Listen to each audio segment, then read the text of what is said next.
Ngayon naman po, pakinggan po natin ang mensahe ng ating punong lungsod ng Pasig. Mga kasama, palakpakan po natin Mayor Vico Sota. Maraming salamat po. Magandang umaga sa ating lahat. Maraming salamat sa mga kasama natin mula sa institutional sector, sa pangunguna ni Sir JC ng MIS. So, miso po natin. Saya ni Sir JC ngayon. Vice Mayor Dodot, mga konsyal, magandang umaga din sa inyo. Nung isang araw, bumisita po ako sa temporary facility natin ng City Health Department sa Pasig City Sports Center.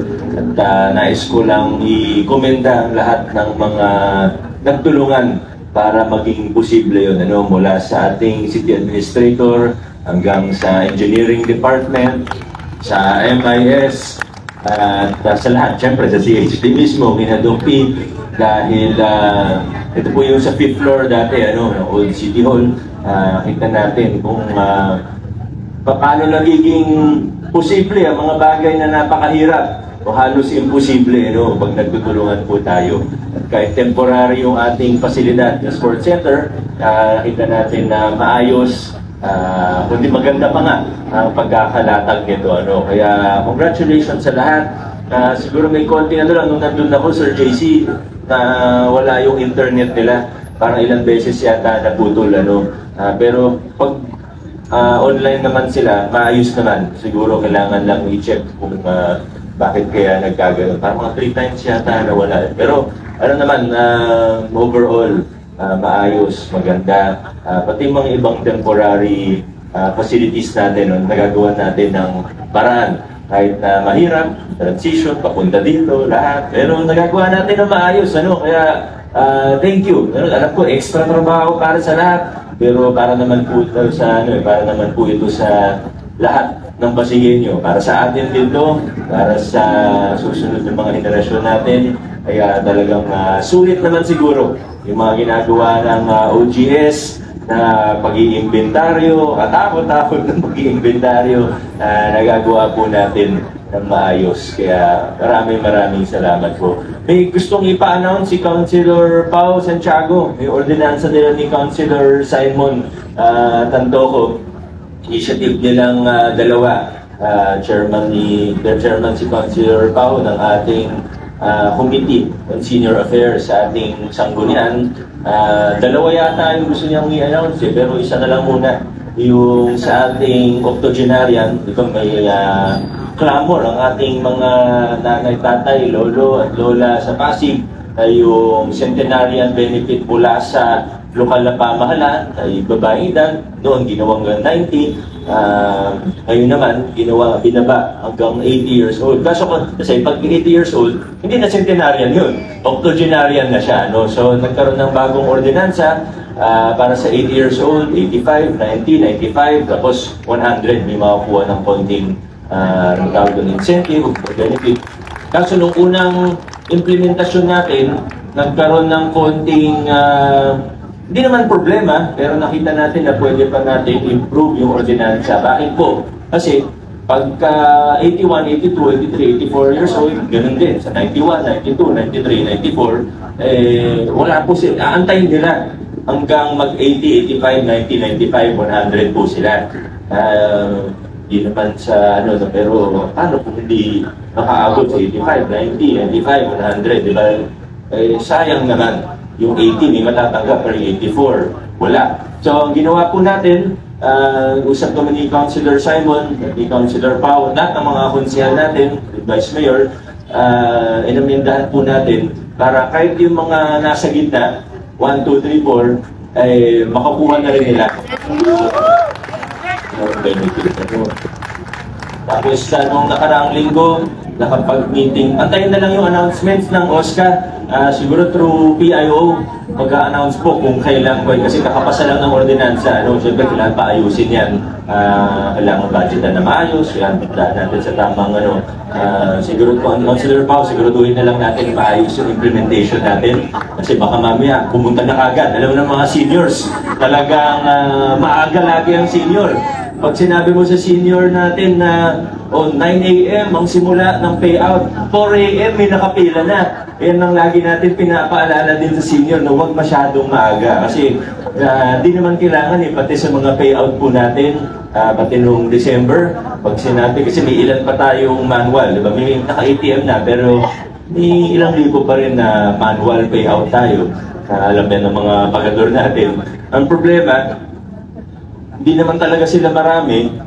Kaso, pag sinabing yung gantong letra, 10 a.m. ang simula, gantong apelido, gantong letra, 10 a.m. o kaya sasabihin, 2 p.m. 2 to 4 p.m. kayo. Pag sinabing 2 to 4 p.m., 8 a.m. nandun na. Tapos, pag-aantay ng matagal, diba? So, paalala po natin sa ating mga nanay at tatay na huwag masyadong maaga para hindi kayo mag-antay ng matagal. So, ganun din po sa ating mga octogenarian pataas, ay antayin lang po natin yung announcements ng PIO, ng OSCA, para maging maayos lang yung implementasyon natin. Ganun din po yung sa local senior pension na ini-expand na po natin ngayon. Nung nakaraan, yung sabihin na nating hadlang o challenge po para rito sa expansion natin ay yung data sharing natin sa SSS. Kailangan malaman natin kung sino ba yung may mga pension sa SS. Sino yung may pension na 2,000, sino yung may pension na mas mataas. Sa panukala ni Councilor Pao ay yung cut-off natin.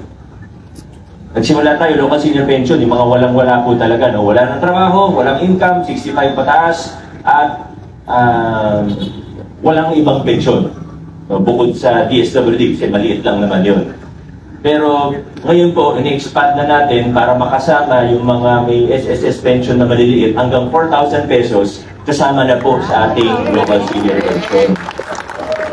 Ngayon, kaya hindi pa natin siya na pasa mula last year, dahil kailangan maayos yung usapan natin ng SSS.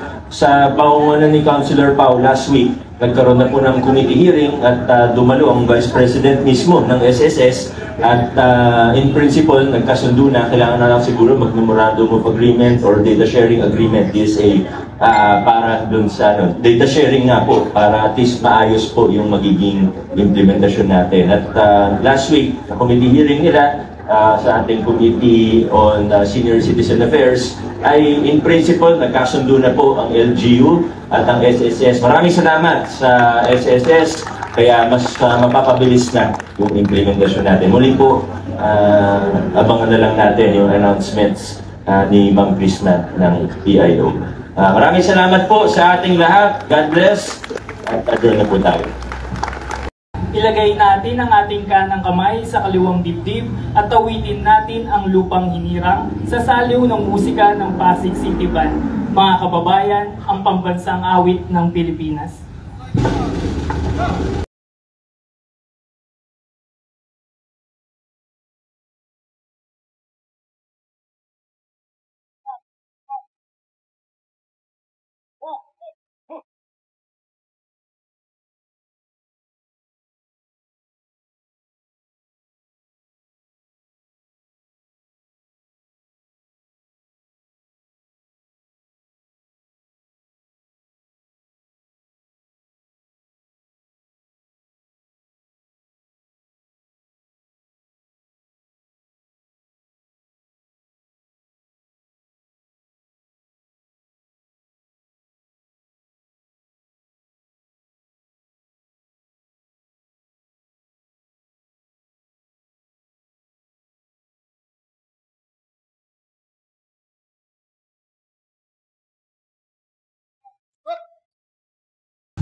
Manatili po tayong nakaharap sa ating bandila para sa panunumpa sa watawat ng Pilipinas na pangungunahan ni Ginoong Angelito Almario mula sa Management Information Systems Office.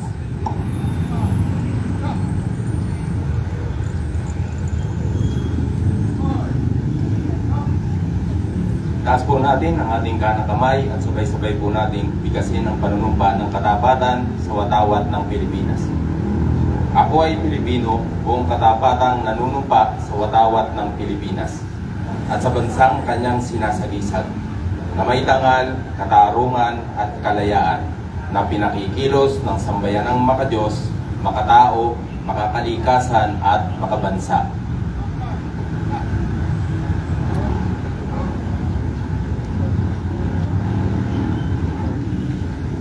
Sa pagkakataon naman pong ito, umarap po tayo sa bandila ng lungsod ng Pasig at awitin natin ng buong sigla ang Marcha ng Pasig sa saliw ng musika ng Pasig City Band.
ng lingkod bayan na pangungunahan sa atin ni Ginoong Julius Campos mula sa Management Information Systems Office.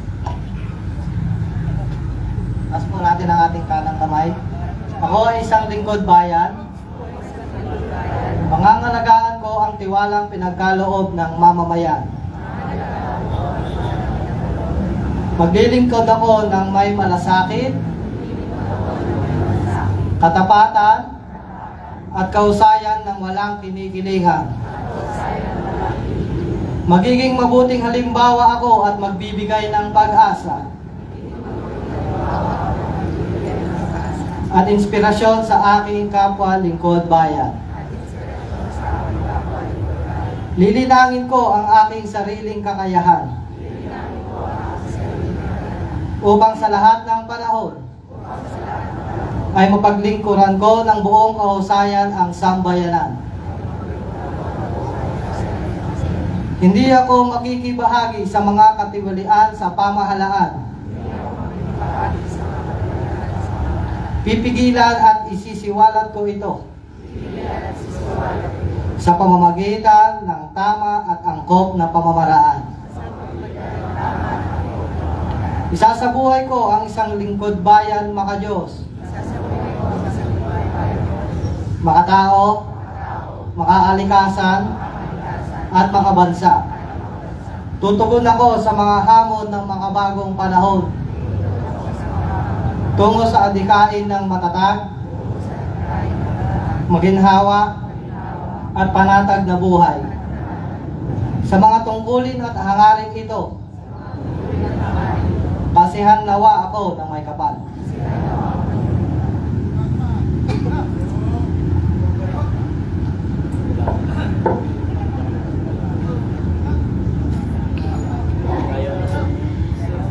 Para sa ating mga pambansang pagunita, ngayon po ay gugunitain natin ang mga sumusunod.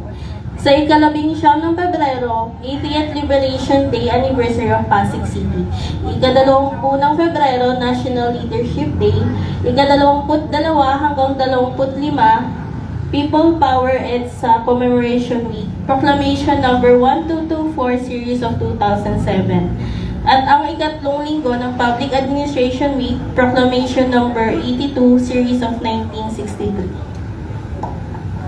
Maraming salamat po sa mga departamento na nangasiwa sa maikling programa sa umagang ito. Mula sa Management Information Systems Office, ako po si Paul Ramirez. At At ako naman po si Hershey Luis Espehon at kami ang mga naging guro ng palatuntunan ngayong umaga. Maraming salamat